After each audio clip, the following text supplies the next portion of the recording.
Hello, welcome to Torch and Shield, the game of brutal combat in the darkness of the ruined Dwarven Empire.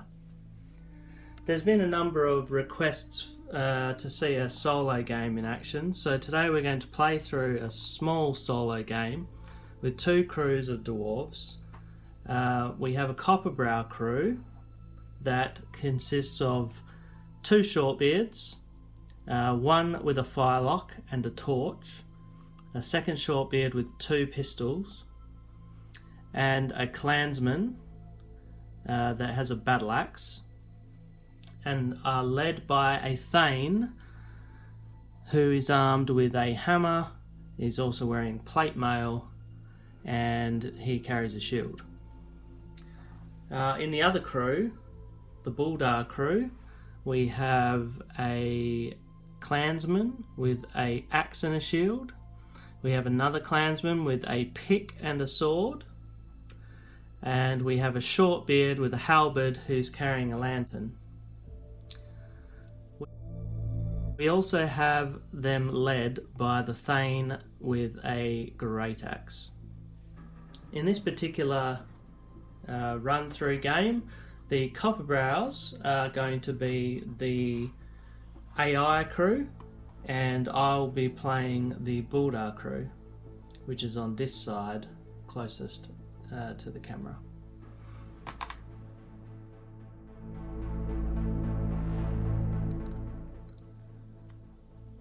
If you have not yet watched the two how to play videos on our YouTube channel, I suggest you go and watch those first before you watch this solo playthrough, as they will give you a bit of a better understanding of how the game works. I won't be focusing on individual game mechanics in this particular game. Instead, I'll be focusing on the rules for solo play. For simplicity's sake, I'm going to be using the Brewery Bash Scenario from the Quick Start rules, which can be found and downloaded on our website. The solo play rules add a couple of additional things you need to be aware of in addition to the main rule set. The main things are priorities and the AI flow. Now, every AI crew has its own set of priorities which need to be decided at the start of the game, and then once the game starts there's a separate AI flow which all models follow in any case where their priority is not activated.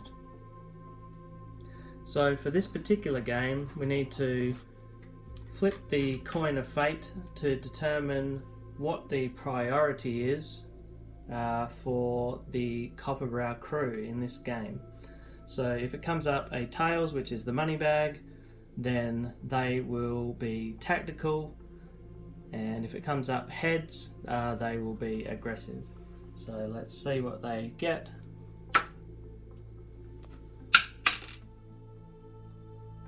Right, that's the money bag. Okay, so now we know that the Thane of the Copperbrows has a bit of a tactical demeanour. At the start of each turn we'll be rolling to see what he decides to do, or what his orders are for his crew for that particular round. So there's three different options in the tactical menu which could come up. Right, let's get started. And we'll get straight on with the delving phase. So when we are trying to set up the AI crew in the delving phase, the first thing we need to do is collect their cards and shuffle them. And once you've done that, place them face down like that.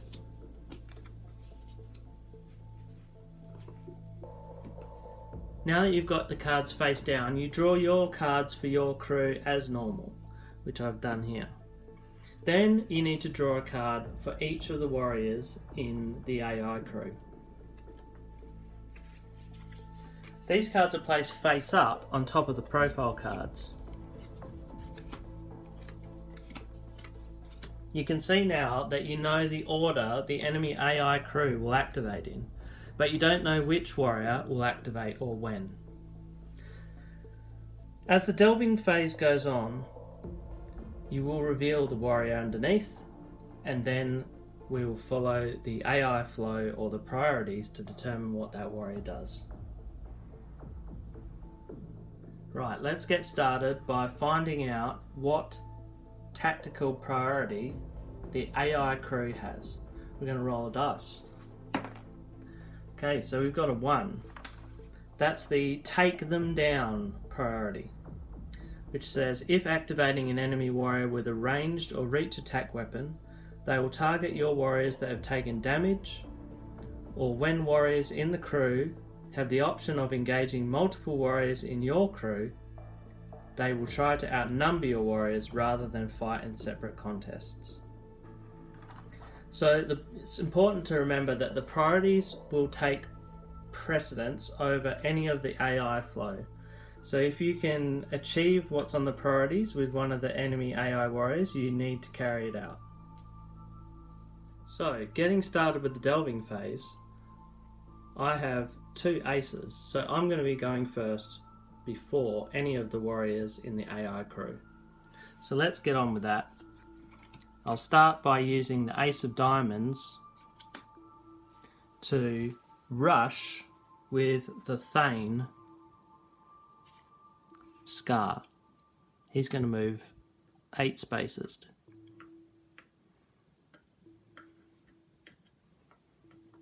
To there, into that room. So if you haven't checked the scenario in the quick start rules, each room in the brewery counts as an objective. So moving on, the second activation is with the ace of clubs, and I'm going to use that to move forward with my short beard, Doogie, and he is going to move to there, and when he gets there, he is going to set down his lantern on the ground beside him. Right, now we know it's the King of Hearts next in order. So we need to flip this over and see which warrior has the King of Hearts, and it's the Copperbrow Thane, Grimdall.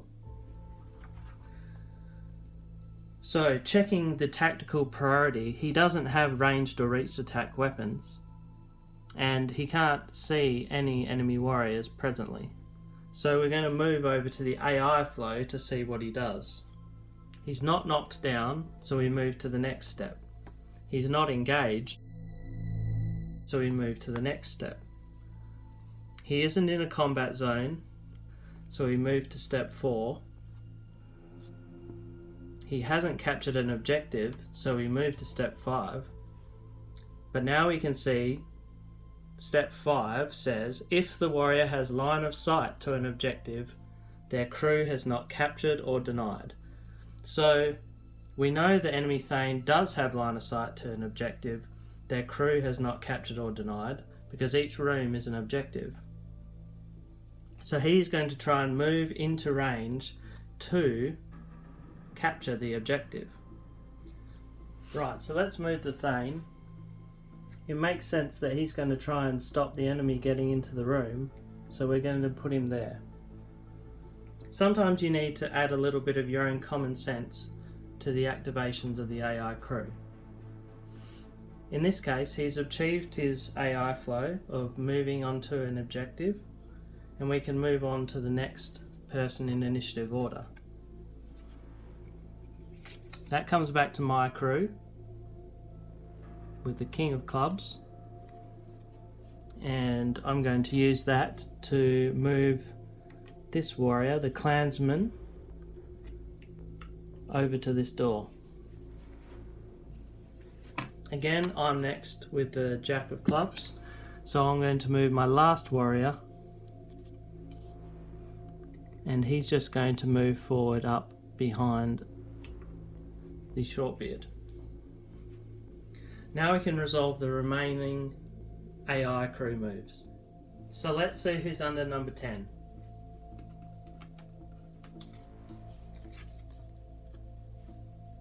Okay, it's the short beard, Arik, with the firelock.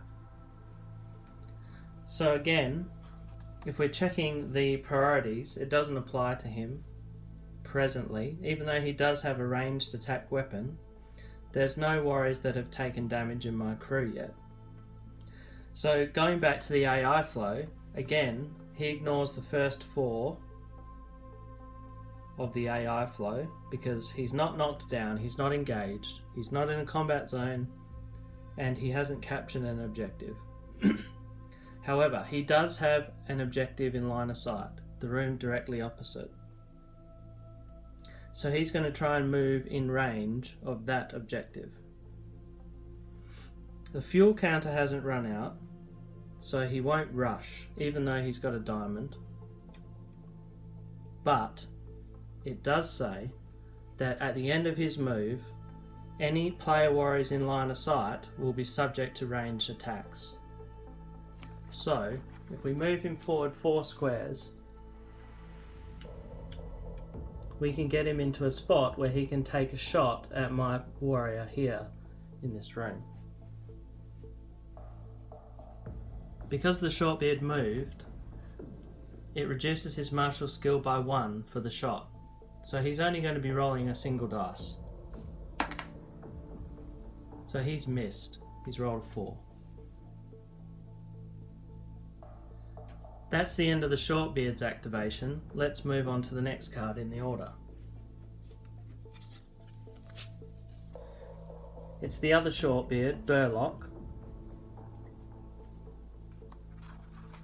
So again, he doesn't satisfy the priority, nor does he satisfy the first 4 sections of the AI flow. Again, he has an objective in line of sight, so he's going to try and move into range of it. Right, so let's move him up to 4 spaces. That's his activation complete. Now onto the last warrior, who we know is the clansman with the axe. Now, he has 2 equal options to choose from, because there's 2 rooms in line of sight that his crew has not captured or denied. Now, given that 2 of the other warriors have moved up towards the other room, makes some sense for him to move forward to this room here. So let's do that. And because he's ended adjacent to one of my warriors, he will engage him. Because the AI flow states that it will attempt to prevent my warriors from capturing the objective. So he's now engaged with my Thane. Right, moving past the monster phase, as there are no monsters and everybody is illuminated, we go into the fight phase. Now there's only one fight, and it's between my Thane and the AI clansman. So let's see how that goes. My Thane will be rolling 5 dice. So his dice will be the green, and the Copperbrow clansman will be rolling the red dice. The Copperbrow will be rolling 4 dice because he has a martial skill 4. So let's see who comes out on top in this contest. So it looks like my Thane has just got the 1 success, but that's enough to win the contest. So the Copperbrow is driven back into the room. My Thane is going to press the attack. Now he's caused 1 hit on the Copperbrow, and it's with a Great Axe, which increases his strength from 5 to 7. The Copperbrow has a breastplate, which might help him reduce some of the damage he takes if this hit is successful. But aside from that, he just has a resilience of 2. So my Thane will be rolling 5 dice to see if he damages the Copperbrow. He has 1 success. So in this case, the breastplate doesn't do anything. The Copperbrow is knocked down and suffers 1 wound. And that's the end of the fight phase. Moving on to the event phase, we end all engagements. So these 2 warriors are no longer fighting one another. No one needs to check to turn back. At this point, we don't need to check objectives, even though technically I'm holding 2 objectives and the AI crew is holding 1. We reduce the fuel counter by 1, so it goes down to 1. And now we flip a card to see what event occurs. I'm the fated one, so I flip the card and it's a 6 of diamonds. In the Brewery Bash, it has its own event table, and any diamond reduces the fuel counter by 1 again. So that reduces the fuel to 0. Starting from next turn, we will be rolling to see if the lanterns go out. Alright, on to turn 2. Now we need to again determine what the priority is for the Copperbrow crew. So let's roll a dice and see what comes up. Right, so we've got a 5. That is consolidate, which says when any of the AI crew activate, if their crews captured enough objectives to win, they will either defend, go on Overwatch, or engage with the range and reach attacks only. Okay, so we know from last event phase that I'm currently holding 2 and the Copperbrows are only holding 1 room. So that doesn't count. So let's move on. If the crew has not captured enough objectives to win, they will evade, rush and barge, taking any action they can to get as many warriors into capture, deny range of as many objectives as possible. Right, so just like last turn, we are going to collect their cards and shuffle them up.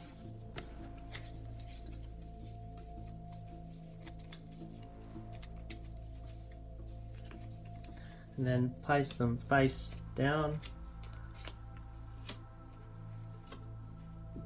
Then we're going to draw their cards and place them face up. So they've got King of Spades, Queen of Spades, Jack of Diamonds and a 5 of Diamonds.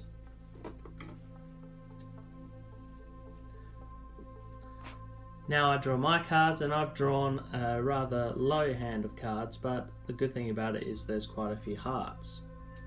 So it's going to be the AI crew that's activating first. Now we know their priority is to capture as many objectives or deny and contest as many objectives as possible this turn. So, starting with the first card, it's the clansman that's been knocked down. So, because that warrior is in the combat zone of my Thane, he's going to have a hard time trying to evade out, and he didn't get activated with a club, so he can't jump up. So in this case, the best thing he can do is engage my Thane even though he's knocked down, because with his priority, he needs to try and push into that room, and hopefully he'll have some allies that will assist him. So moving on to the next card, the Queen of Spades. It's the short-beard Burlock again, with the pistols. So we know he's going to move into the room, and as that will capture an objective for him, he can move 4 spaces. So, and he might move there because that would make sense. He's trying to get closer, if possible, to the enemy objectives. And then he can take a shot with his pistol at my clansman. Now he did move, which is -1, but because he's now in close range, which is within 3 spaces, he's going to be rolling 2 dice. So he's got just the 1 success, but that's all he needs to hit my clansman. So the strength of the pistol is 5, and my clansman isn't wearing any armour, so it's only a resilience 2. So the shortbeard's going to be rolling 3 dice to see if the pistol hurts my clansman. Okay, he's got 2 successes. So my clansman's going to be knocked down where he stands, and he's going to take 2 wounds and enter the wounded state, which reduces all his other characteristics by 1, and he's now on resilience 0. So he's in a bit of trouble. Right, now let's move on to the next warrior, the Jack of Diamonds. So it's the Thane Grimdol. Now, because we go back to the crew's priorities, and consolidate means they still don't have enough objectives to win. Currently, it's both of us have captured 2 rooms, so consolidate does come into play again. So he will try to evade, rush, barge, or take any action he can to get into capture or deny range of as many objectives as possible. Now, given he's been activated with a diamond and he has a shield, he can barge my Thane, and he automatically succeeds at it. So he's going to do that, and that will drive me back 1, and he has to press the attack. Now he's effectively denying that room objective, and the AI crew now has 2 objectives captured to my 1. So their consolidate tactical move is working quite well for them. Right, I also forgot to mention that they are now engaged as a result of that barge. And now it's my turn to activate some warriors. So I'll start with the 9 of Hearts that I picked up to fury my Thane in that contest over there against the enemy Thane. Next, I've got a 9 of Diamonds. And I think I'm going to use that to stand up with my wounded clansman. I think he's been shot enough, so he's going to now just move over here out of harm's way for a bit. Let some of the other dwarves pick up the slack. Right, now my last 2 cards are quite low, so we're going back to the AI crew, and we know it's the last shortbeard Arik over here with the torch and the firelock. So again, we're going back to the priorities, and currently the AI crew still holds 2 objectives to my 1. So now this particular warrior is going to either defend, go on Overwatch, or engage with ranged and reached attacks only. So he can't go on Overwatch or defend because he's being activated with a 5 of Diamonds. But what he can do is shoot his firelock at a target if he can see one. Presently he can't do that either. Now, an important point comes up here in the solo play rules, and that is light is always a priority.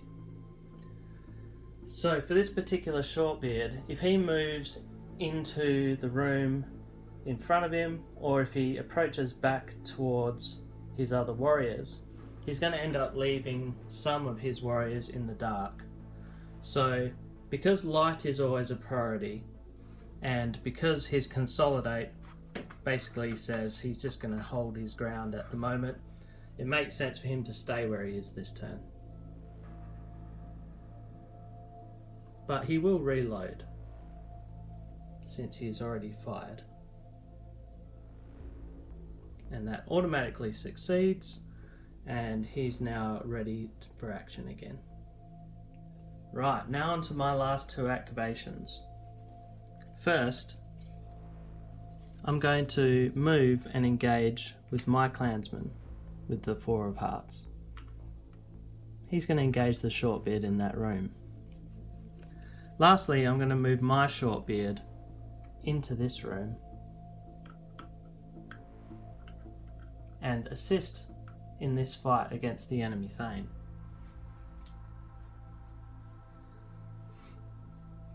Right, that's the delving phase done. Now we move on to the monster phase.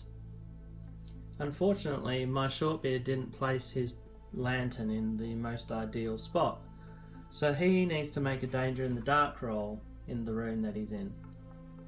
My Thane is just in line of sight of this particular light source here through the door. But let's see what happens with the shortbeard. So it's an 8, so he's fine for now.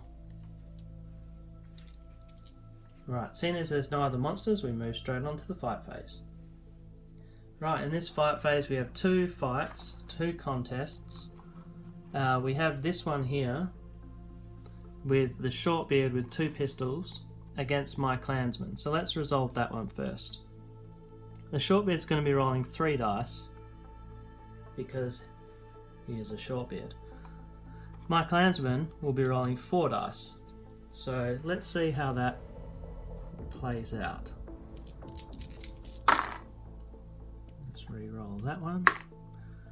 Okay, so we got 1 success each, which makes it a draw, and neither of us are armed with a sword, so we're going to have to re-roll them with an extra dice each. Shortbeard's now up to 4 dice, and my clansman's up to 5. Right, so my clansman's just won that particular fight with 1 success and pushes the shortbeard back. He will press the attack there. Right, so this particular shortbeard has hardcoat armour. That particular armour will only help him if he gets removed as a casualty. So he's got a resilience 2, and my clansman's strength is 5. So he's going to be rolling 3 dice to see if he hurts the shortbeard. And he's done 2 damage. However, my clansman's armed with an axe, which is brutal, and that means after damage is resolved, add 1 damage. So he'll take a total of 3, which will remove him as a casualty from the game. Now let's see if that hard coat saves him. We need to flip a card and see if it's a heart. If it's a heart, he isn't removed as a casualty. Unfortunately, it's a spade, so that shortbeard is gone.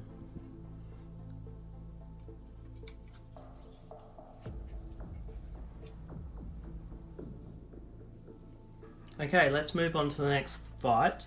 The enemy Thane is engaged with my Thane and also with my shortbeard in an outnumbered contest. So the enemy Thane's going to be rolling 5 dice. I'm going to be rolling 7 dice, 5 for my Thane, plus 1 for the shortbeard, and another plus 1 because my Thane is furied. So let's see how that resolves. Starting with the enemy Thane. Okay, so he's got 3 successes, which is pretty good. And now I'll roll the 7 dice for my Thane.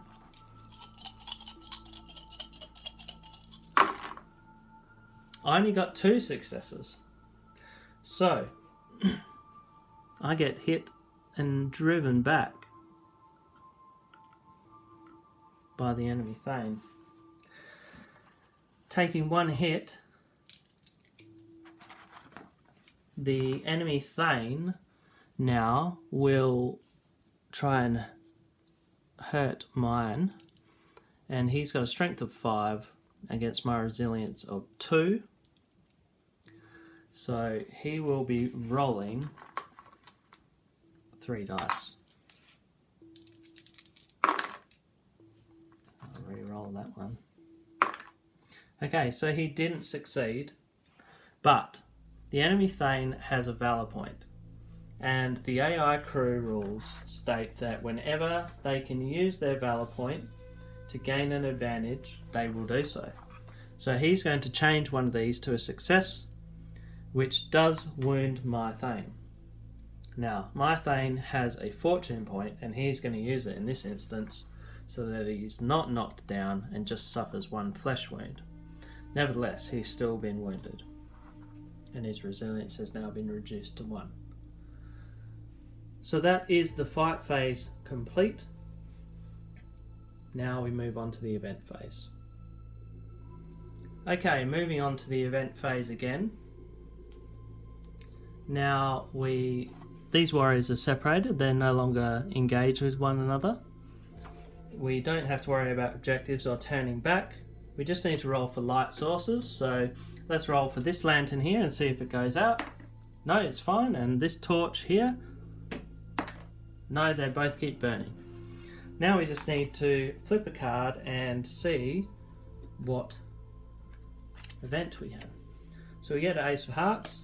Now, heart is a trap.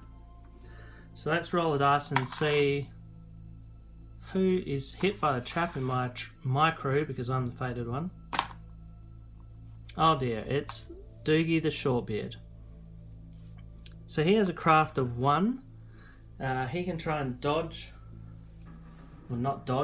detect the trap and avoid it before it harms him if he passes a craft test. So he needs to roll 1 dice and get a success, which he doesn't. So he takes a strength 4 hit. So it's going to roll 2 dice because he's a resilience of 2 and the strength of the trap is 4. Okay, so he's not harmed. And that's the event phase over with, and we move on to turn 3. Alright, turn 3, let's roll a dice and see what the priority is for the Copperbrows this turn. So it's a 3.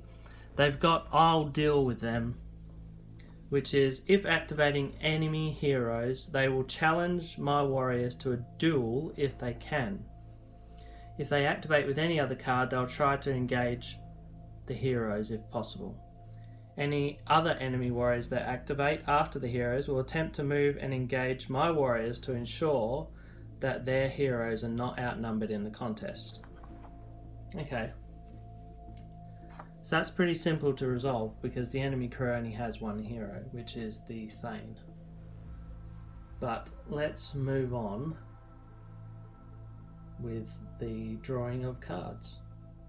So once again we shuffle the enemy profile cards and place them face down, and then we draw the 3 cards and we place them face up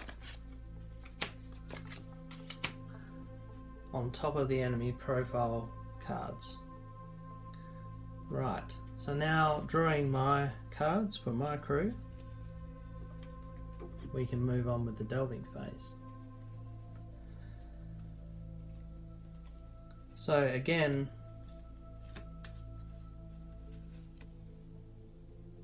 those are the cards I've drawn. So I'll be going first with the Ace, and in this particular turn, I think I will use the Ace to move and engage the enemy Shortbeard with my clansman here. That way I can stay in this room but engage him at the same time.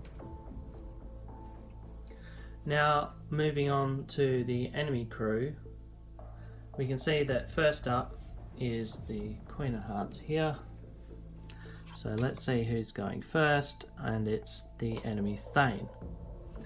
So he cannot challenge my Thane to a duel because he was not activated with a club, but he can Fury and engage me. So he will do that because that makes sense with the priority. He's trying to take down my hero. Now, moving on again, the enemy crew is the first to go with the Queen of Clubs, So let's see who that is. So it's the clansman Hergen. Now, because he is knocked down, the very first step in the AI flow is, if activated with clubs, the models will perform a jump up, then continue with the next section of the AI flow. So that, in combination with the priority for this turn, will mean that the warrior jumps up, so then he can perform any normal standard action. But his priority this turn is to make sure that his Thane can fight my Thane without interference. So he will move and engage this Shortbeard to prevent him from getting involved in that fight. And thus we've achieved the priority for the turn for that activation. Okay, moving on to the next action. It'll be my Jack of Hearts, and I'll activate the Thane again with the Great Axe, and he will fury back against the enemy Thane. So that's going to be quite a bout. Now moving on, again I've got the 10 of spades here, so I will grumble with my Shortbeard. I could potentially defend, but I fancy the Shortbeard might do alright in that fight. And lastly, I've got the 9 of spades, and I'll activate this particular guy here. He's just going to grumble. He's captured that room.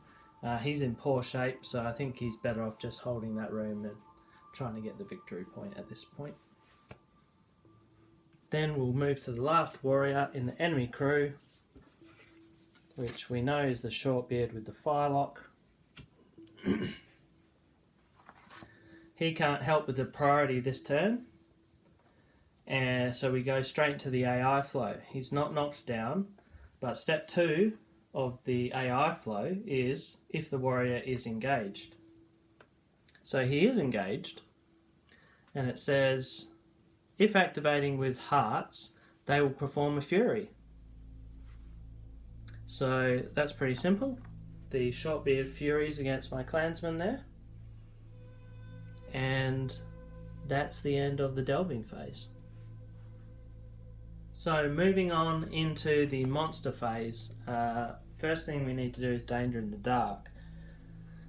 Now, we actually have 2 warriors that are in the dark. We've got my Shortbeard and this clansman here, who unfortunately have moved out of the line of sight of the both available lights. So let's roll to see what happens, if anything, to them.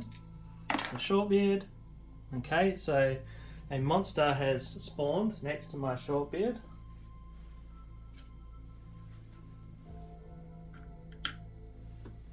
And engages him, which breaks and ends that engagement with the enemy warrior.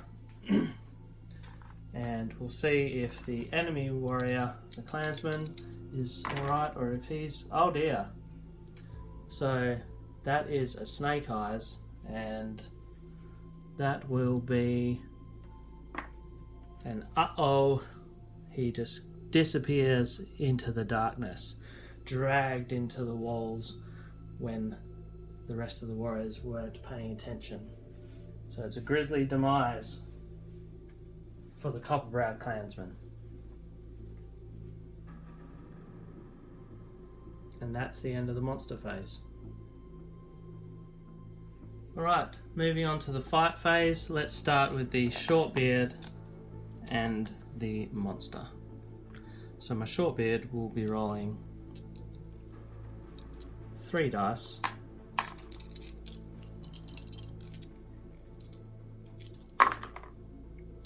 He fails to get any successes. And now the monster is also rolling 3 dice because that's a cretin. And the cretin gets 1 success, which drives my Shortbeard back. And the beast presses the attack.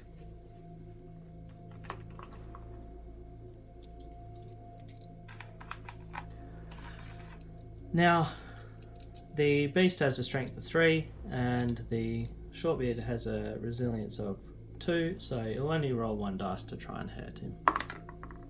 And it fails to do so. Now we can move on to the 2 Thanes that are both furied, so they'll both be rolling 6 dice.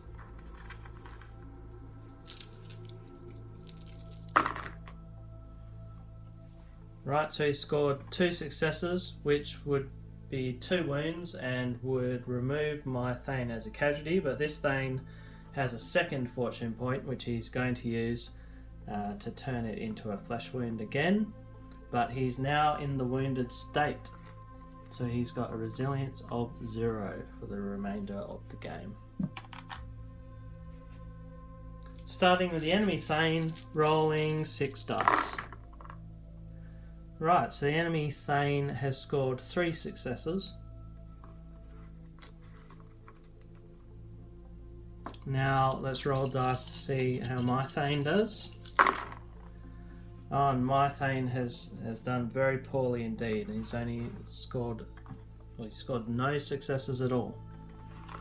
So that would normally be 3 hits. However, the Thane has an agility of 1 because he's wearing so much plate mail, so he can only score a maximum of 1 hit. Nevertheless, he's got strength 5 and the resilience of my Thane has been brought down to 1, so he's going to be rolling 4 dice.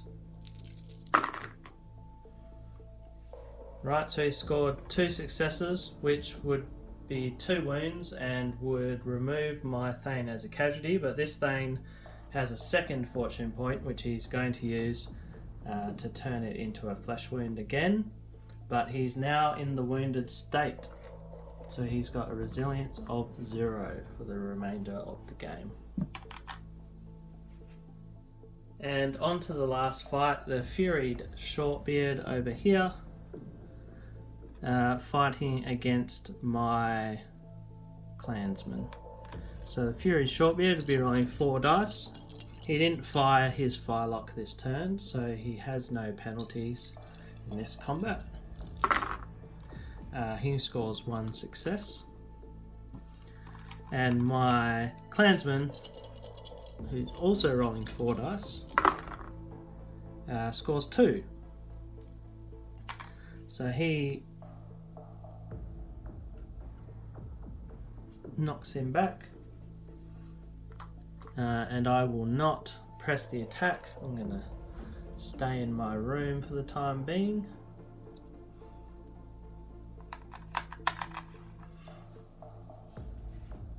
So I caused a single hit on the shortbeard. So let's see what happens. The shortbeard has a breastplate which might help him reduce some damage. I've got a strength of 5 to a resilience of 2, so I'll be rolling 3 dice. And I didn't score any successes there. And that's the end of the fight phase. So on to the event phase. So in the event phase, we're going to end all these engagements as per usual.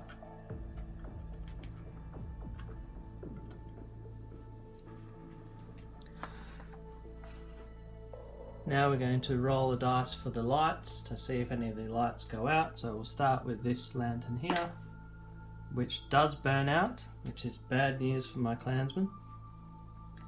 And then the other light over there with the short beard, which I better re-roll. There we go. So that one's fine. So down to just the one light. And now we will draw a card and see what the event is. It's an ace of spades. And spades is monsters. Place 3 monsters on the monster entrance nearer to the player entrance. So in this particular turn, the AI crew is the fated one. So we're going to put 3 monsters on that monster entrance.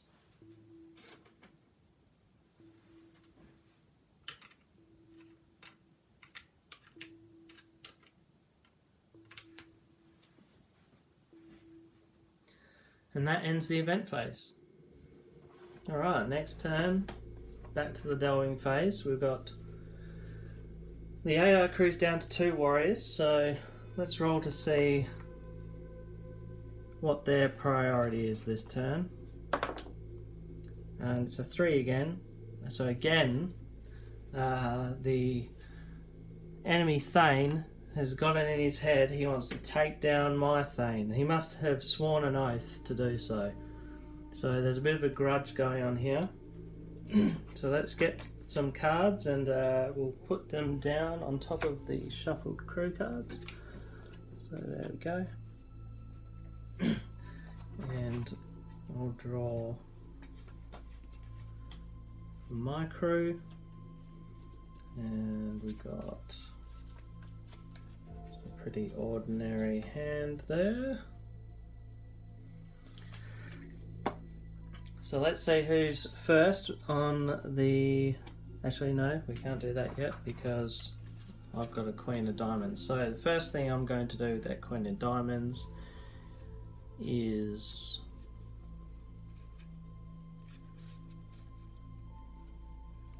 I will engage.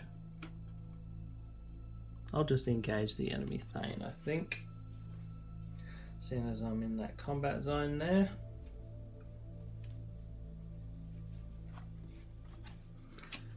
Now we'll check to see what the... So the 10 of Hearts is on the Thane. So I mean he's going to Fury again against my Thane, so that combat's going to continue on. And the next highest card is the other warrior, which is the Shortbeard over there. So, given that the priority is still for the enemy warriors, to ensure that my warriors are not engaged or outnumbered in the contest. So he's going to move and engage the monster.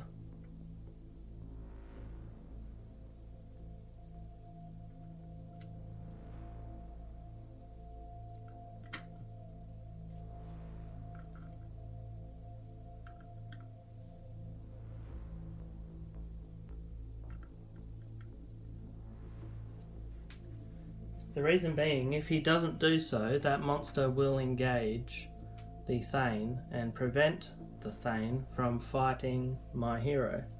So that's the only logical step to be resolved for the priority of the AI crew to be achieved. So then we'll move on back to my remaining warriors. So I will have my clansman stay where he is. He's going to end up facing some monsters himself, and my Shortbeard will move into this room. He can do that because all these combat zones have been removed due to those engagements. And he can also try a reach attack against this Shortbeard, so he's going to do that. So he rolls his martial skill, the second value for reach attack, so it's 2 dice, and he does not hit, he misses.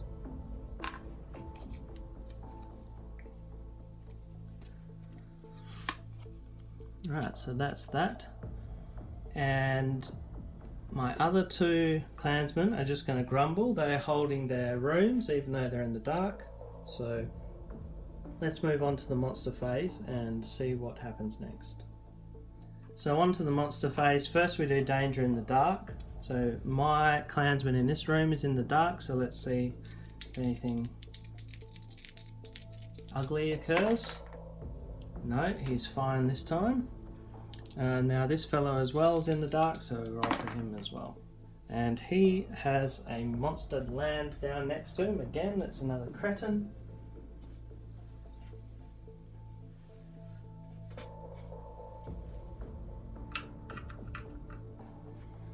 There we go. Put him there. And now we will move the remaining cretins, and they will move towards the closest enemy. So 1, 2, 3 to there. So I think it's going to be this poor guy.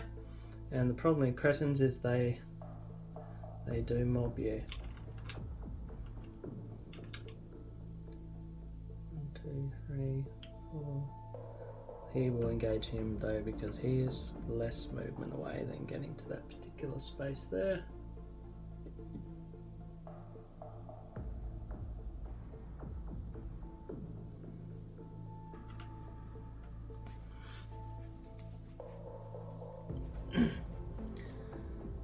Alright, that's the monster phase done. Let's move on to the fight phase. Okay, first we're going to do the fight between the two Thanes.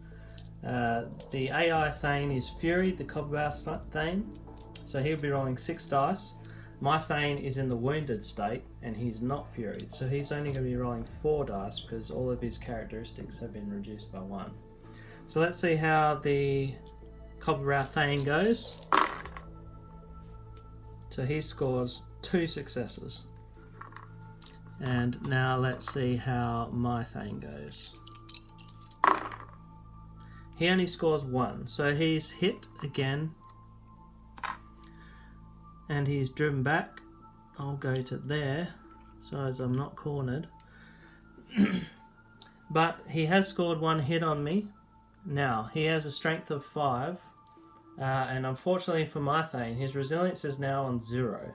So the enemy will be rolling 5 dice to see if he damages my Thane. 5 dice. Right, so he's done 2 damage, and unfortunately that will remove my Thane as a casualty. He's used up his 2 fortune points and he's out of the game. Right, next we'll move on to this Shortbeard and the Cretin. So the Shortbeard's going to be rolling 3 dice, and he gets no successes. The Cretin likewise is also going to roll 3 dice and gets 1 success, pushing him back into this room.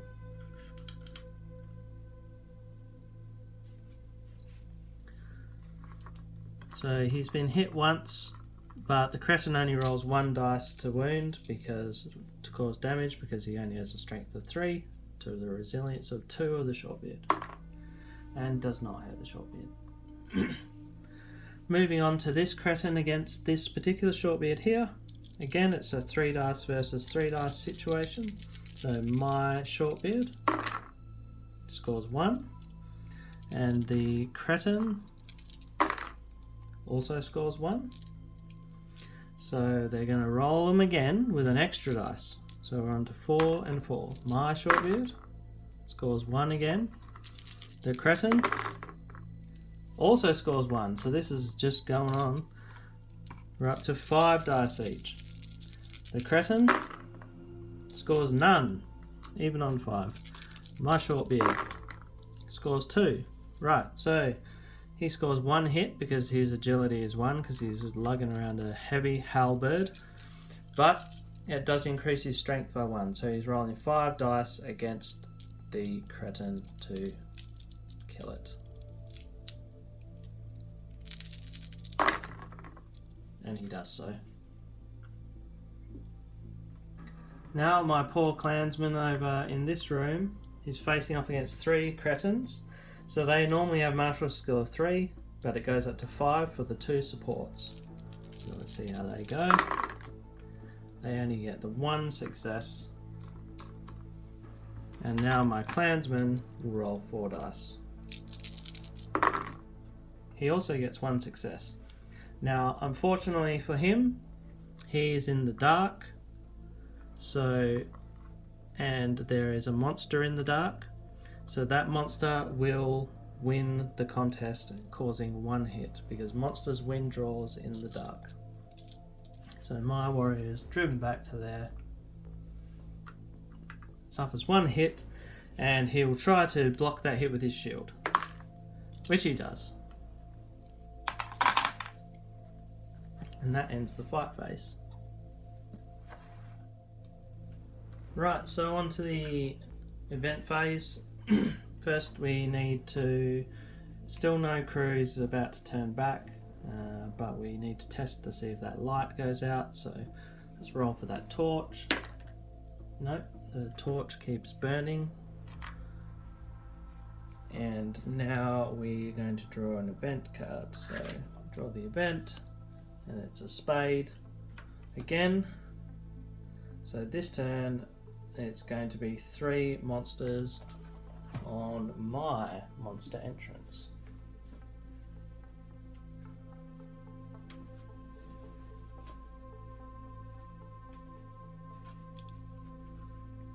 So we've got quite a few monsters here now.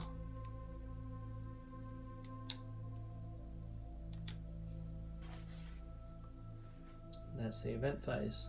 Right, so again we've shuffled the profile cards and then we've drawn 2 cards for the AI crew, and then I'm drawing 3 cards for my remaining 3 warriors now that I don't have my leader.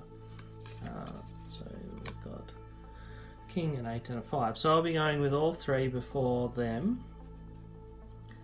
First thing I think I will do is my clansman will use the diamond there to barge his way into this room.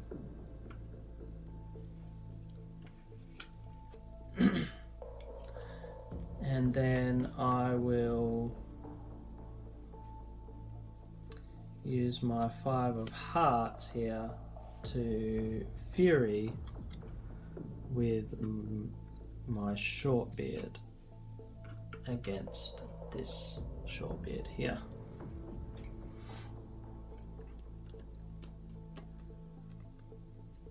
And I'm grumbling with the clansman. He's going to have a bad time because all these monsters are going to run in, but there's nothing I can really do about that. So then we're moving on to their AI crew, with the first one being Grimdall the Thane. So he will engage this monster as the monster is threatening the objective, which is that room that he is in. So he is going to move and engage it as per the AI flow. And lastly, we know this is the short beard. So he has started his turn engaged, which is the second point on the AI flow, but he's activating with hearts, so he's also going to be furying. So with that, we're on to the monster phase. So onto the monster phase. First thing is danger in the dark. We only have 1 dwarf in the dark, and that's my clansman here. So let's see how that goes. No, so he's fine, no issues there. But the cretins will move and engage the closest enemy model, which these 3 will be engaging my clansman. This one's already engaged, and then these 3 will definitely be engaging my poor warrior here in this room.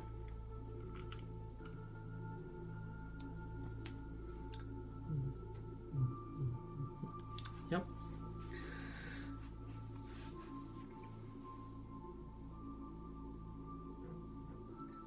So with that, we're on to the fight phase, and this game is starting to draw to a close. First we'll do the enemy Thane against the Cretin. The Thane's rolling 5 dice. He scores a whopping 4 successes. So the Cretin can't actually win, he only is rolling 3 dice, so the Cretin will be driven back into the only available space, and the Thane will press the attack, and then he'll be rolling, here's a strength 5, and the Cretin has no resilience, so he's rolling 5 dice to destroy it.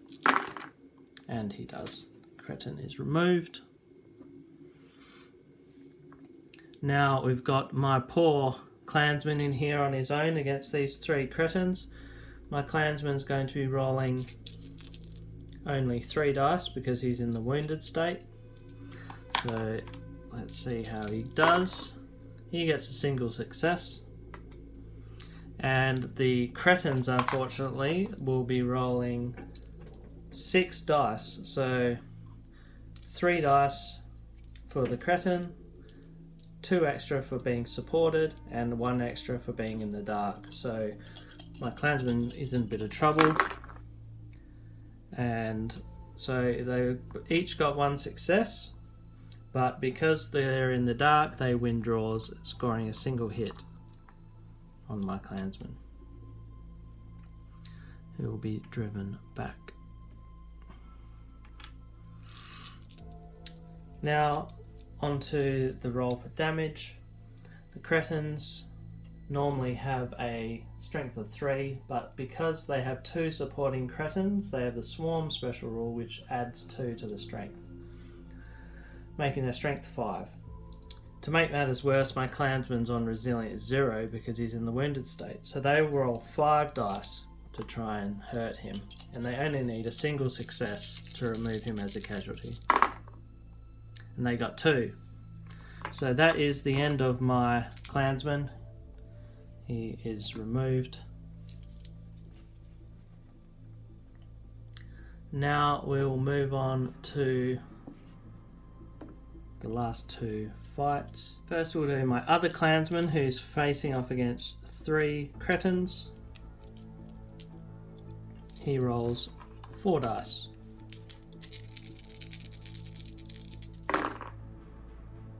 And he gets 2 successes. And the cretins will be rolling 6 dice again. There's 1 in the dark. And only get 1 success. So my clansman wins, hitting 1. And he will kill it with a single success on 5 dice because they have no resilience. And he does so. And lastly, we've got 2 furied shortbeards. So my shortbeard with the halberd, who will be rolling 4 dice and gets 1 success, and the enemy shortbeard rolling 4 dice and gets 3 successes, which will score 2 hits on my shortbeard because that particular shortbeard has an agility of 2. So the shortbeard has a strength of 4 and my resilience is 2. So he's going to be rolling 2 dice for each of those hits. So each hit in a different colour set of dice. Ooh. So he takes this hit 2 damage and is knocked down. And the second hit does another 1 damage, which will remove him as a casualty. And that's the end of the fight phase. First step of the event phase is to check to turn back. Now that my crew is under 50% of its starting strength, I need to roll a nerve test for my clansman. So he has failed his nerve test, and unfortunately that means that my clan runs away. And that is the end of the game. The enemy crew has captured a room anyway at this point, but with my crew turning back, it doesn't matter. The game is over, and that is how solo play with 2 dwarf crews facing off against each other works in Torch and Shield. There are also some additional bits and pieces in the rules which cover some different situations that might pop up, and there's also a section of rules which cover how solo play might work in different scenarios, where different scenarios and different objectives change the way the crew may operate. But overall, that I hope gives you a decent idea of how the solo play works in Torch and Shield.